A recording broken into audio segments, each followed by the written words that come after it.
साथियों, सबसे पहले तो मैं आप पत्रकार बंधुओं का धन्यवाद करूंगा आज की इस प्रेस कॉन्फ्रेंस में आने के लिए। आज बहुत ही महत्वपूर्ण मुद्दे पर बात करने के लिए आप सबको बुलाया है। आप सब जानते हैं अभी 16 तारीख को इलेक्शन कमीशन ने प्रेस कॉन्फ्रेंस किया और उसमें चुनाव की घोषणा की। 7 चरण में चुनाव कराने की घोषणा की और घोषणा करने के साथ साथ उसमें कई बातें ऐसी देखने में आई हैं जो बेहद ऑब्जेक्शनेबल हैं, जो ऐसा कहीं लगता ही नहीं है कि कोई चीफ इलेक्शन कमिश्नर बोल रहा है। ऐसा लगता है जैसे भारतीय जनता पार्टी का कोई पदाधिकारी बोल रहा है। वो देश के लोगों की मजाक उड़ा रहा है।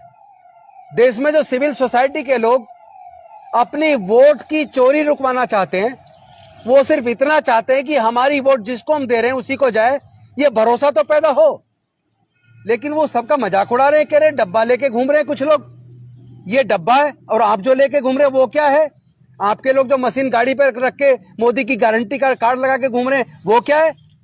क्या चीफ इलेक्शन कमिश्नर और उनका पूरा चुनाव आयोग क्या भारतीय जनता पार्टी के लिए काम कर रहा है? क्या मोदी जी के लिए प्रचार के लिए काम कर रहा है? और उसमें जो चुनाव की घोषणा हुई है, ऐसे लग ही नहीं रहा कि वो निष्पक्ष रूप से निर्वाचन आयोग ने चुनाव की तिथियां तय की हो।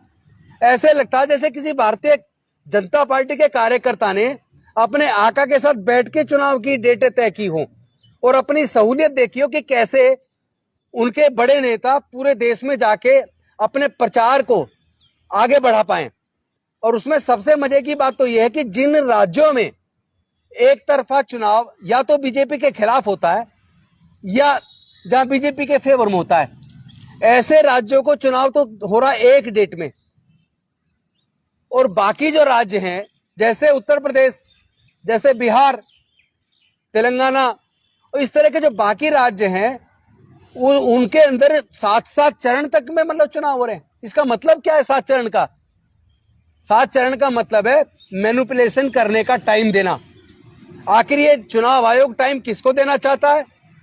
और इसके साथ साथ एक पत्रकार ने उनसे एक सवाल कर लिया कि माननीय सर्वोच्च न्यायालय का एक निर्णय है कि जो हेट स्पीचेस दे उसके खिलाफ कार्रवाई होनी चाहिए। अब हेट स्पीचेस सबसे ज्यादा भारतीय जनता पार्टी के नेता दे रहे हैं, लेकिन इलेक्शन कमीशन के पास जैसे ही कोई कंप्लेंट हेट स्पीचेस की आती है, अगर वो कोई विपक्ष की पार्टी है तो उसके खिलाफ तुरंत कार्रवाई हो जाती है। लेकिन अगर भारतीय जनता पार्टी के कोई नेता हेट स्पीच दे रहे हैं, धर्म का इस्तेमाल कर रहे हैं, आर्मी का इस्तेमाल कर रहे हैं, तो उनके खिलाफ निर्वाचन आयोग कोई कार्रवाई नहीं करता है। मैं पूछना चाहता हूं, देश की जनता ये जानना चाहती है कि ये चुनाव आयोग क्या भारतीय जनता पार्टी के लिए काम कर रहा है? क्या लोगों की वोट की कोई वैल्यू है या नहीं है? आखिर 7 चरण में मतदान क्यों?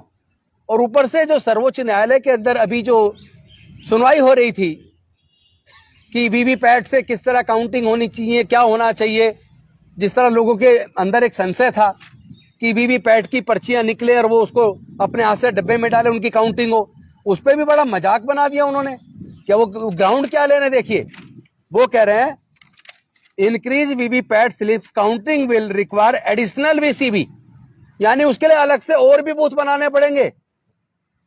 It shall require larger counting halls which will pause a great difficulty, यानी और बहुत सारे हॉल्स की जरूरत पड़ेगी, बहुत सारे अलग अलग स्थान की जरूरत पड़ेगी, वो हमारे पास नहीं है। मजाक कर रहे हैं आप?